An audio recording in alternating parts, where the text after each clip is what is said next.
La Ciotat Fréquence Nautique, 12h passées de 13 minutes, on est en direct, comme tous les jours, depuis la Nuit de la Paix à la Ciotat. Et vous le savez, à l'occasion des législatives 2012, eh bien, nous recevons dans l'émission Parole à la 9e l'ensemble des candidats. Et donc, pour la deuxième fois ce matin, je reçois donc Monsieur Auriel, qui est donc le candidat du MoDem. Bonjour, Monsieur Auriel. Bonjour, merci de votre énergie et de la disponibilité que vous avez pour vous occuper des citoyens. Je crois que vous êtes la seule radio de la Ciotat qui s'occupe des préoccupations citoyennes, donc des législatives. C'est exact. Et puis, à moi de vous remercier d'avoir accepté notre invitation. Donc, je vous explique un petit peu le principe. Donc, on aura à peu près 36 minutes aujourd'hui d'interview, puisqu'on se doit d'avoir une équité sur l'ensemble des candidats. Donc, avec Monsieur De Flessel hier et Madame Melin ce matin, donc on a pris 36 minutes. Donc, on aura 36 minutes pour répondre précisément aux questions. Mais je veux dire, ça va se passer tranquillement, mais sûrement, comme on dirait. Donc je vais attaquer l'interview de cette journée de mardi avec la première question que j'ai envie de vous poser. Suite à la présidentielle de mai 2012, le candidat qui représentait le parti du MoDem, soit François Bayrou, a obtenu un score de 9,13% sur l'ensemble du territoire français. Bon, c'est pas un très bon score. Comment expliquez-vous ce mauvais résultat et d'après vous, à quoi il est dû ce résultat ? Alors, le résultat de François Bayrou, François Bayrou, c'est un homme qui est un homme visionnaire. C'est un homme qui, depuis 15 ans, se bat pour des valeurs et pour une méthode. Je vais répondre en me présentant, si ça vous dérange pas. Je vous en prie. Alors, moi, je suis engagé en politique il y a 22 ans. Je suis médecin. Je me suis engagé une fois que mon dernier enfant, mon 5e enfant est né, parce que je pense que les gens ont besoin d'un peu plus que ce que leur on donne la vie politique. Ils ont besoin de proximité. Ils ont besoin d'être aidés à trouver et à construire eux-mêmes leur destin. Et François Bayrou, c'est un centriste. Le centrisme, c'est quelque chose qu'on n'arrive pas bien à comprendre et je vais essayer simplement de le dire. On va imaginer un chemin, le chemin de l'engagement humain. Au centre de ce chemin, il y a des gens modérés, des gens déterminés et ces gens tendent la main à ceux qui l'empruntent à droite et à gauche. C'est le chemin pour s'occuper au mieux des préoccupations des gens, de leur réalité, de leur quotidien. Et c'est un chemin énergétique. Il faut de l'énergie pour que le citoyen, fragilisé actuellement par toutes les difficultés qu'il a, se mette à avoir envie de se motiver pour que les valeurs, liberté, égalité, fraternité, solidarité, responsabilité et démocratie se mettent en avant. François Bayrou, le centrisme, moi-même, candidat, avec ma suppléante Josiane Royer, on essaie sur la circonscription de faire passer ce message, le message qu'on peut changer les choses à condition de se rassembler tous les uns et les autres. Le résultat de François Bayrou aux élections présidentielles dernières, je crois que les Français, dans leur majorité, n'avaient plus envie du président qui n'a pas fait les promesses qu'il a données et qu'ils avaient envie d'un changement. Ils étaient en majorité, les Français avaient une très bonne opinion du candidat centriste, mais ils souhaitaient un changement et ils ont choisi un camp plutôt qu'un autre. Mais ça reste des choses qui sont tout à fait plausibles de se dire, avec ce changement qui vient de se faire, dans notre équipe, on a, dès le surlendemain de l'élection présidentielle, demandé à voter pour le candidat qui est devenu président de la République pour qu'il y ait un rassemblement des énergies. Donc j'ai essayé de répondre à votre question de cette manière. Non, je vous en prie, allez-y, continuez. Voilà. De cette manière simple, la manière humaine. Je crois que les Français, aujourd'hui, les habitants de nos 9 communes, puisqu'on parle des législatives, ont besoin de se sentir poussés dans leur destin personnel par une candidature. Une candidature qui a pour symbole de rassembler tout le monde. Dans notre équipe, il y a des gens qui sont de tous âges, des jeunes, des personnes âgées, des gens qui viennent de différentes sensibilités. Et c'est l'avenir.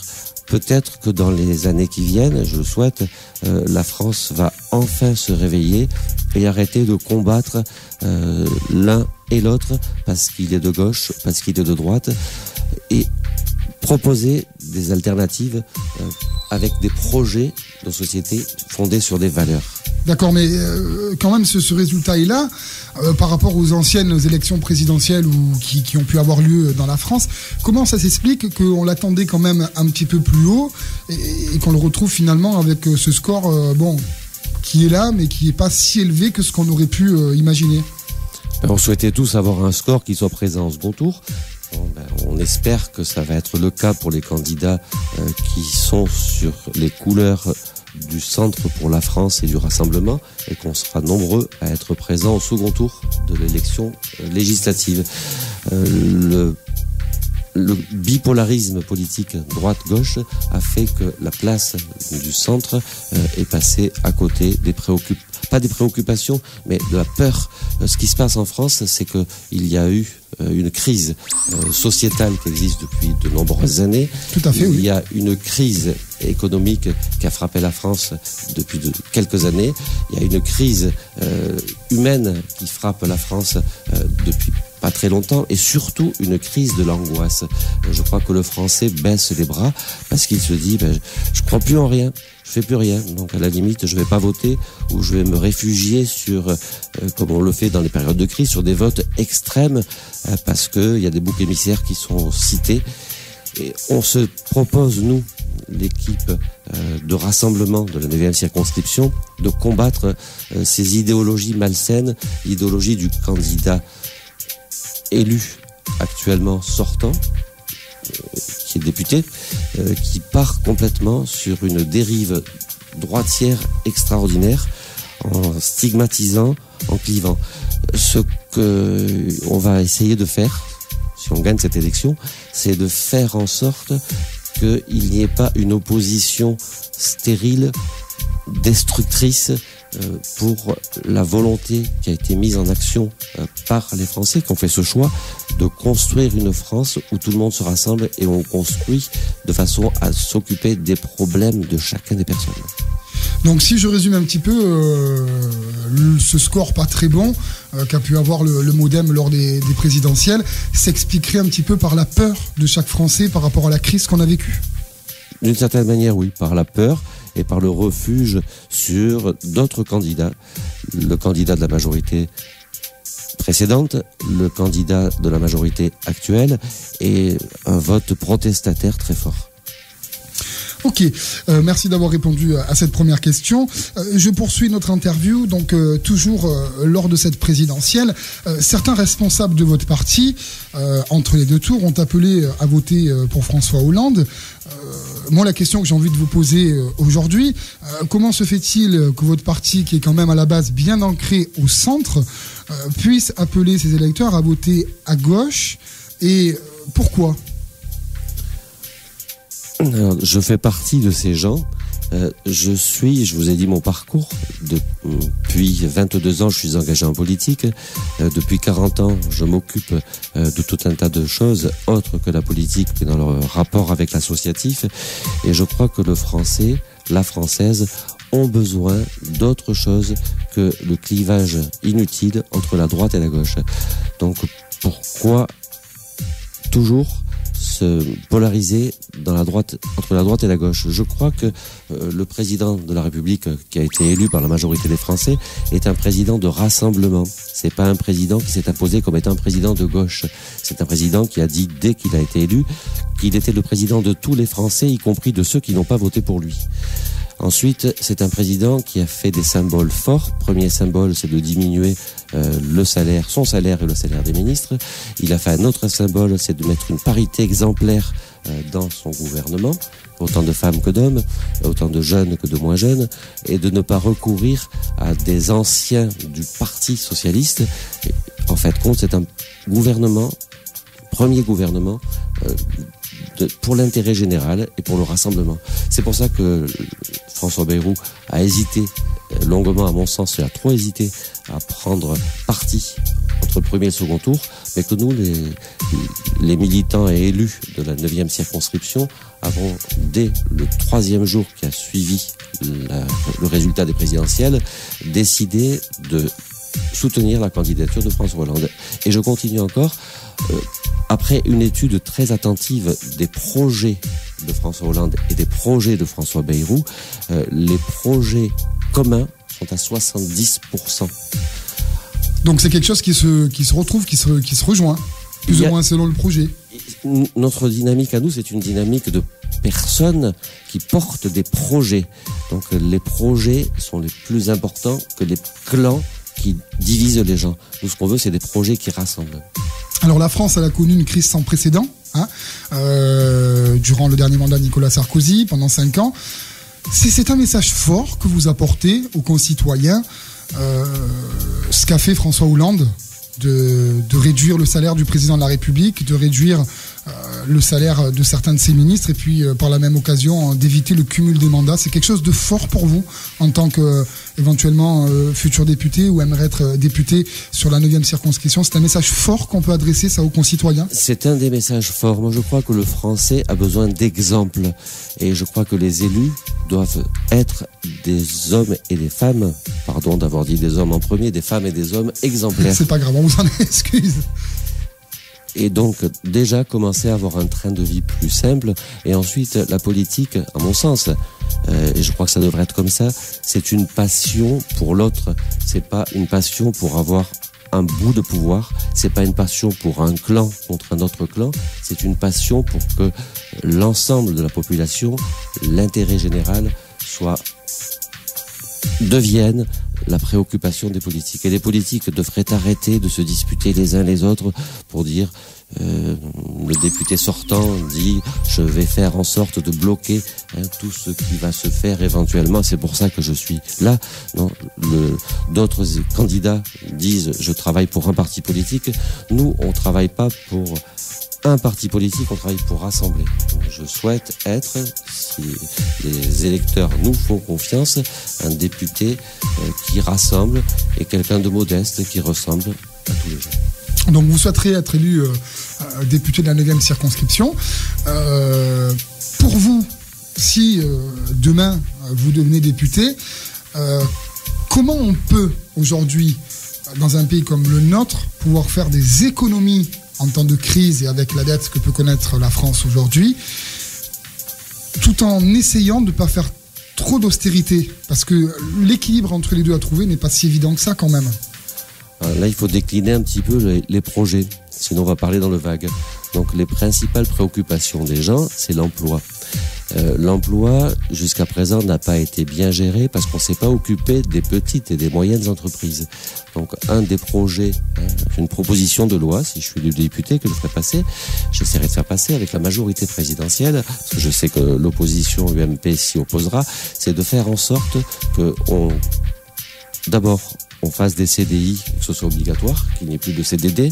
Deuxième proposition, c'est que les entreprises de moins de 50 habitants, moins de 50 salariés soient exonérées de charges pendant 2 ans, de façon à ce qu'elles puissent embaucher. On a calculé ça, si les entreprises de moins de 50 habitants ont 1 ou 2 emplois sans charge et qu'on ne paye plus les heures supplémentaires, on paye les heures supplémentaires mais qu'on ne déduise plus fiscalement les heures supplémentaires, on peut faire un gisement d'emplois de 2 millions d'emplois. Donc c'est une préoccupation importante. Là, il faut que tout le monde soit d'accord. On a besoin d'emplois. Deuxième thème important, c'est le logement. Le logement, actuellement, il revient à peu près pour un foyer moyen à la moitié, voire le tiers du revenu du foyer. C'est pas normal. Donc là, il faut absolument obliger, c'est une incitation législative qu'il faut mettre en place, à ce que les communes qui n'acceptent pas de construire de logements sociaux, vous savez que la loi dit qu'il faut construire 25% de logements sociaux, et dans notre circonscription, il y a des communes qui ne le font pas, que ces communes n'aient plus du tout d'aide de l'État. Non seulement qu'elles peuvent payer l'amende, mais elles n'aient plus du tout d'aide de l'État. Après, il faut s'occuper d'une autre problématique, qui est la problématique des jeunes. Les jeunes ont des difficultés énormes actuellement à s'insérer dans la vie active et dans la vie professionnelle, d'une part à cause du coût du logement, d'une part à cause du fait qu'ils n'ont pas forcément de travail. Donc il faut localement mettre en harmonie, en adéquation ce qui existe déjà, une relation entre les bassins d'emploi et les projets municipaux et intercommunaux et intercommunautaires pour l'emploi des jeunes. Après, on détaillera peut-être encore d'autres choses, si vous voulez. Oui, bien sûr. Mais on va justement se rapprocher un petit peu plus donc des élections législatives, notamment les dernières, qui ont eu lieu donc en 2007 sur notre 9e circonscription, La Ciotat-Aubagne. Le député sortant, M. De Flessel, est arrivé en tête dès le premier tour avec 51,83% des voix. Ma première question sur ce sujet-là, c'est pensez-vous cette année qu'il puisse refaire ce même score, ou est-ce que, vu le contexte, il y a des choses qui peuvent changer ? Vu le contexte, je pense qu'il ne sera pas présent dès le premier tour à son mandat de député. Et ensuite, je pense qu'il aura des difficultés pour être élu facilement au second tour de l'élection. Les Français ont réfléchi entre le premier tour de la présidentielle et le second tour de la présidentielle. La majorité silencieuse des gens ne fonctionne pas sur l'émotion qui reste très longtemps. Je pense que les gens ont de l'émotion. Il y a beaucoup de gens qui ont été déçus que ce ne soit pas le président de la République ancien qui soit réélu. Une dame sur le marché est venue presque pleurer dans mes bras pour me dire « Oui, vous défendez d'une certaine manière le président de la République et moi j'aimais bien l'ancien président de la République. » Et cette dame, elle a réussi à faire son deuil en se disant « Oui, vous avez raison, la France est difficile, la France est en crise et il faut qu'on s'en sorte. Donc on a besoin de candidats de rassemblement. » Moi je pense que, je suis peut-être un peu optimiste, mais je pense que on va être présent, nous, notre équipe, au second tour, et que Monsieur De Flessel, qui représente la droite d'une certaine manière, repliée sur elle-même, la droite qui veut faire le blocage et qui représente d'une certaine manière par certains de ses discours un petit peu des choses du registre de l'extrême, ne va pas être confronté au second tour juste avec une candidate qui représente des choses aussi qui ne sont pas des solutions pratiques et qu'on va proposer un rassemblement et que les gens vont suivre ce rassemblement. Donc pour vous, il peut y avoir de belles surprises. On souhaite qu'il y ait de belles surprises et tout laisse à penser qu'il y aura de belles surprises au second tour. Ok, restons plus précisément donc sur les législatives. Votre parti, qui était en 2007 représenté à l'époque par Madame Benedetti, avait obtenu donc sur notre 9e circonscription un score de 8,14%. Donc justement, vous dites que vous pourriez éventuellement être au deuxième tour, qu'il peut éventuellement également y avoir des surprises. Qu'est-ce que vous envisagez cette année comme résultat pour le parti du MoDem lors de ces élections ? Au premier tour, 22% pour être présent au second tour. Donc pour vous, l'objectif, c'est d'être présent au second tour. Oui. J'étais le candidat suppléant de Mireille Benedetti il y a 5 ans. Moi, je me présente sur Aubagne, ça fait 22 ans, je vous disais qu'on a construit sur Aubagne et sur La Ciotat le Centre des démocrates sociaux, qui est un mouvement qui a été le prélude de la construction du MoDem. Et ce parti politique, qui n'est pas un parti politique, est un regroupement de valeurs et de projets, est un mouvement qui est en train de s'accentuer, de progresser. Et on verra bien dimanche prochain. Oui, c'est vrai que ça arrive vite. Je vais rebondir sur l'élection présidentielle, plus précisément donc sur le rassemblement bleu-marine qui est dirigé par Marine Le Pen. Bon, on a tous conscience que donc lors de cette élection présidentielle, ce parti a fait un très bon score, puisque je le rappelle, elle avait obtenu plus de 18% des voix sur l'ensemble du territoire. La question que je vous pose également à vous, Monsieur Riel, c'est ne pensez-vous pas que ce bon score soit dû aux hommes politiques qui, on l'entend de plus en plus lors d'interviews de nos concitoyens, l'homme politique qui s'éloignerait de plus en plus de l'attente des Français, de ce que vivent les Français tous les jours au quotidien? Entièrement d'accord avec vous, c'est ce que j'ai essayé de dire, peut-être de manière maladroite.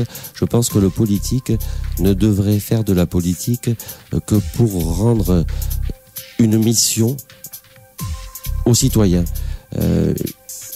Une des origines du centrisme, qui est quelque chose de très longtemps, on ne peut s'engager en politique que pour donner de la lumière et de la force à l'autre. C'est Marc Sangnier, ça remonte à très longtemps. C'est le politique ne doit faire son boulot, il doit avoir un autre boulot pour moi. C'est quelque chose qu'il doit mettre en action pour l'intérêt général. Une passion, par exemple ? Une passion. Après, les scores élevés faits par des candidats qui proposent, excusez-moi, c'est un peu pas très gentil, mais qui proposent la lune, alors que le ciel est obscurci de gros nuages et qu'on ne voit même pas les étoiles dans le cœur de chacun ni dans la vie de chacun, c'est un petit peu malhonnête, ça s'appelle du populisme. Et je crois que c'est ce que je vous disais tout à l'heure, les émotions des gens ont besoin de se transformer doucement en raison. Et de se dire, pour moi-même, pour mes enfants, pour mes petits-enfants, est-ce que j'attends de notre société quelque chose de rassemblement, quelque chose qui me serve, qui serve mes enfants, qui serve mes petits-enfants, ou est-ce que j'attends juste de la protestation ou des choses malhonnêtes intellectuellement qui soient dites par des candidats. Les promesses électorales, les gens n'en veulent plus. Ils veulent de la réalité, du concret. Donc pour vous, pour votre parti, si je résume un petit peu, donc ça doit être une passion avant tout. Et puis lié également, l'État, les hommes politiques, les représentants d'État doivent donner exemple aujourd'hui dans ces temps difficiles. Tout à fait. Moi, je conçois mon engagement personnel. Mon premier engagement, c'est un engagement de... Je ne fais pas de la publicité, c'est un engagement de soignant. Et je pense que l'être humain a besoin de se rapprocher l'un de l'autre. Il a besoin d'une écoute active. Il a besoin de pouvoir sentir qu'il est en capacité d'agir sur son destin. Le rôle du politique, c'est de rendre la personne humaine en capacité d'agir sur son destin. Et c'est de devenir un citoyen acteur, pas un citoyen spectateur. Donc c'est ça le rôle du politique. Et cette mentalité est une mentalité profonde que les gens ont dans le fond d'eux, mais qui est bloquée par trois choses. Première chose, par des médias qui endorment un petit peu les gens. Deuxième chose, par des partis politiques qui passent leur temps à se bagarrer les uns les autres pour avoir le pouvoir. Et troisième chose, par un manque on va dire, de revenus du français moyen qui n'arrive plus à assumer son quotidien. Quand le 10 du mois, on est déjà à découvert, comment a-t-on envie de s'investir dans la vie publique ? D'accord. Merci d'avoir répondu à cette question. Alors, vous souhaiteriez être le futur député dans la 9e circonscription. Alors pour vous, aujourd'hui, en tant qu'homme politique, en tant que candidat du MoDem, quels sont pour vous les rôles et les missions d'un député s'il est élu ? Alors c'est deux choses, simplement deux choses. Être en proximité continuelle avec ses habitants des 9 communes. Il y a 9 communes qui sont toutes très belles, très sympathiques, très actives. Les grandes communes, La Ciotat et Aubagne. Les moyennes communes que sont Cassis, Céreste, Roquefort-la-Bédoule, Cardoux, Cuges-les-Pins, La Penne-sur-Yvonne. J'espère n'en oublier aucune. Et ces communes qui sont très dynamiques et qui ont besoin, par leur population, d'être en contact avec l'État. Le rôle du député, c'est de mettre ses citoyens en relation avec l'État. Donc le rôle d'un député, c'est de rencontrer ces gens de manière formelle, régulièrement, d'aller à la rencontre des gens, pas de recevoir les gens dans un bureau pour leur rendre service éventuellement. Ça, c'est le rôle des élus municipaux. Je suis élu municipal, je suis adjoint au maire d'Aubagne. Ça, c'est un boulot qu'on fait, nous, au niveau de notre boulot d'élu. Mais l'élu national, il doit avoir une plus grande dimension, il doit se rendre auprès des gens, organiser des réunions régulières avec les gens, de façon à porter les problématiques locales au niveau national. Oui, parce que quelque part, on a le maire de chaque commune qui est quand même assez proche des citoyens, que ce soit des Ciutadins, que ce soit des Aubagnais. Le député, quelque part, il a un petit peu un second rôle, c'est-à-dire qu'il est aussi proche citoyens, hein, de sa population. Mais en même temps, il a quand même un petit plus par rapport au maire, c'est que quand même il vote des lois. Alors comment on peut différencier précisément le rôle du maire et le rôle du député qui font tous les deux un boulot de proximité, en sachant que le député, lui, a quand même un petit peu plus de pouvoir puisqu'il va défendre à Paris des budgets, des projets. Comment on arrive à différencier un petit peu l'un et l'autre? Est-ce que c'est un boulot commun? Est-ce que les deux se rejoignent sur certains projets? Comment ça se passe? Parce que des fois, on peut avoir un maire de gauche, de droite, du Front National, avoir un député d'un autre parti. Est-ce qu'ils arrivent quand même à travailler ensemble, tout en étant deux partis différents? Je pense que c'est possible. Le rôle d'un député, c'est de travailler avec la population par un dialogue constant, ce qui ne se faisait pas au niveau national. Au niveau national, une des grandes carences de notre pays, c'est le dialogue social qui n'existe pas. Bon, il commence à se remettre en action depuis quelques jours avec le Premier ministre qui réunit les syndicats de façon à proposer des choses. Deuxième exemple, en ce qui concerne, on n'en a pas parlé, mais c'est très important, c'est l'éducation. La politique éducative du gouvernement précédent était vraiment catastrophique. Il faut savoir quand même que le petit français est au 23e rang sur 35 des pays de l'OCDE en ce qui concerne la compréhension de l'écrit quand il arrive en 6e. C'est affreux qu'on soit arrivé à un système de ce genre. Donc je crois que le rôle du député, c'est de s'occuper à la fois des habitants, à la fois des problématiques locales, de les porter à l'Assemblée nationale et de faire des lois. Et de faire des lois au niveau national. Je pense que le député, il a pour boulot de s'occuper de tout ce qui concerne la France. Après, il revient dans sa circonscription avec son enveloppe parlementaire. Et son enveloppe parlementaire, il l'utilise pour construire localement une démocratie locale, une vraie démocratie locale, pas pour faire des petits saupoudrages à droite, à gauche, pour faire des projets structurants pour la citoyenneté et la prise de pouvoir, entre guillemets, des citoyens sur leur destin. Alors bon, on a pu le comprendre donc lors de cette interview. Le parti du MoDem se sent quand même assez proche du Parti Socialiste, enfin se reconnaît plus ou moins dans certains grands projets que le président de la République aujourd'hui, François Hollande, veut porter pour la France. Justement, si demain vous êtes élu député de cette 9e circonscription, est-ce que vous pensez que ça va être facile à Paris d'aller demander des aides publiques et de pouvoir faire soutenir vos projets, vu que vous êtes quand même relativement proche du Parti Socialiste, ou est-ce que vous pensez quand même que ça va être difficile ? Non, ce ne sera pas difficile du tout. La dynamique qui est mise en place depuis quelques semaines par le président de la République et par le Premier ministre, c'est une dynamique de rassemblement, de concertation, de dialogue, d'échange.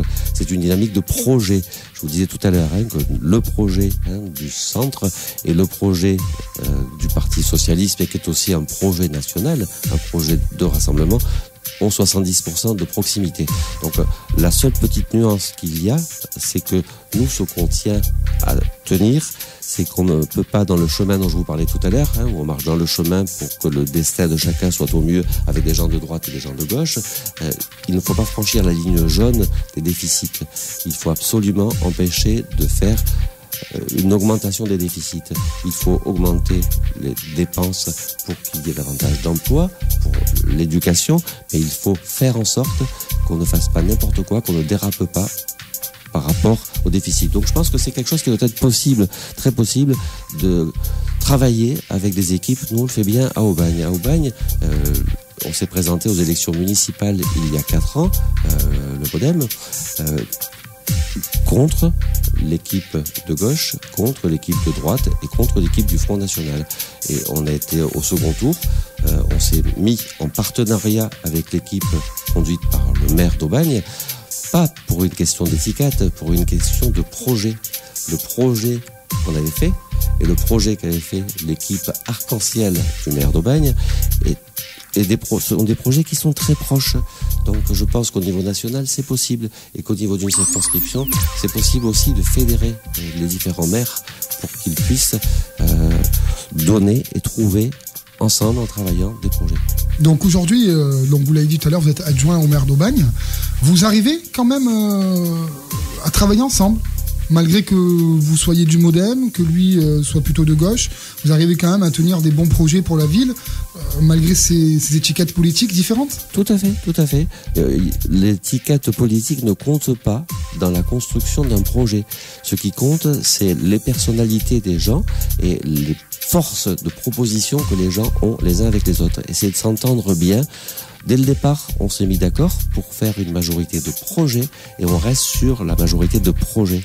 Et on est chacun, il y a plusieurs candidats, au cantonal, il y a plusieurs candidats qui sont présentés dans le canton d'Aubagne. Et ça n'a pas empêché qu'on s'entende très bien dans la construction du projet. Donc il y a quand même certaines choses qui avancent, plus ou moins. Ça avance, et surtout les mentalités qui avancent. Le rapprochement des gens sur des majorités de projets se fait localement. Je crois qu'on est quelque part, Aubagne, un laboratoire d'expérimentation pour pouvoir avancer des choses qui pourraient se faire à d'autres endroits. Et il y en a beaucoup d'autres choses qui se font. Parler tout à l'heure d'autres choses. On peut parler de la gratuité, du service rendu à la population, du service public qui est menacé en France. C'est possible. On bosse sur Aubagne pour le faire. La Ciotat, c'est pareil. Je pense que c'est dommage que ces deux communes soient si éloignées politiquement et en échange, alors qu'elles sont si proches géographiquement et qu'il y a tant d'intérêts communs que les Aubagnais viennent à la Ciotat, les Ciotanais viennent à Aubagne. C'est un petit peu dommage, mais on changera ça. Oui, parce qu'aujourd'hui, je crois que sur le pays d'Aubagne, si je ne me trompe pas, dans certaines communes, on a quand même la gratuité des transports. Est-ce que si demain vous êtes élu député, est-ce que vous voulez éventuellement essayer de mettre la gratuité sur la commune de La Ciotat, par exemple? Tout à fait.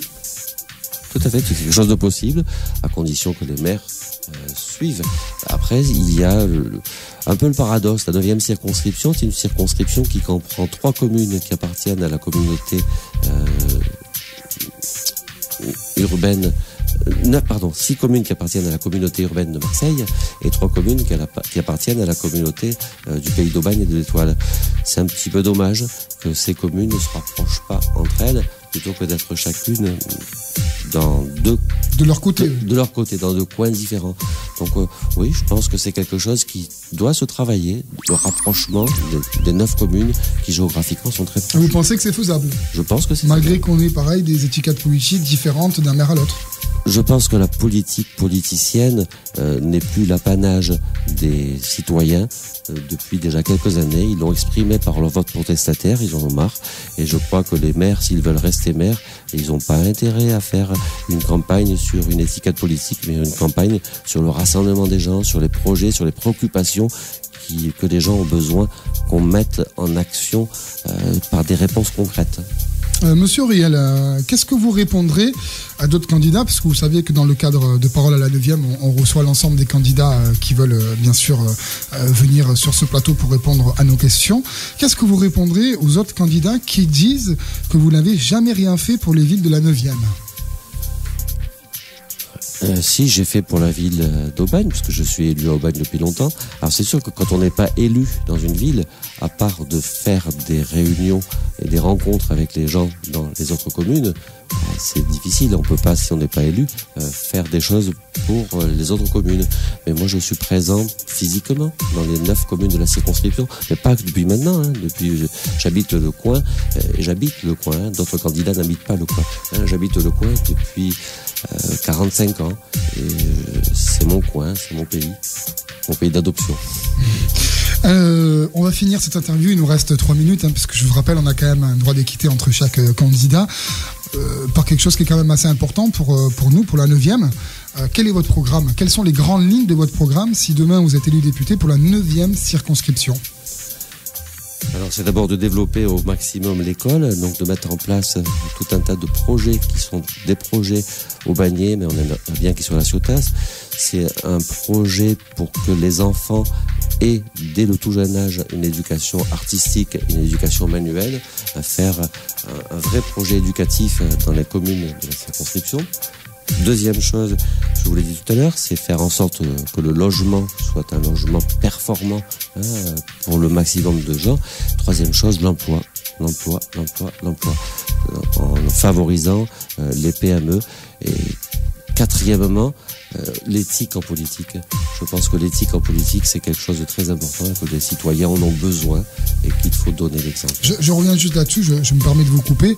L'emploi, comment on fait, même chez nous dans la 9e, par ces temps de crise, pour générer de l'emploi?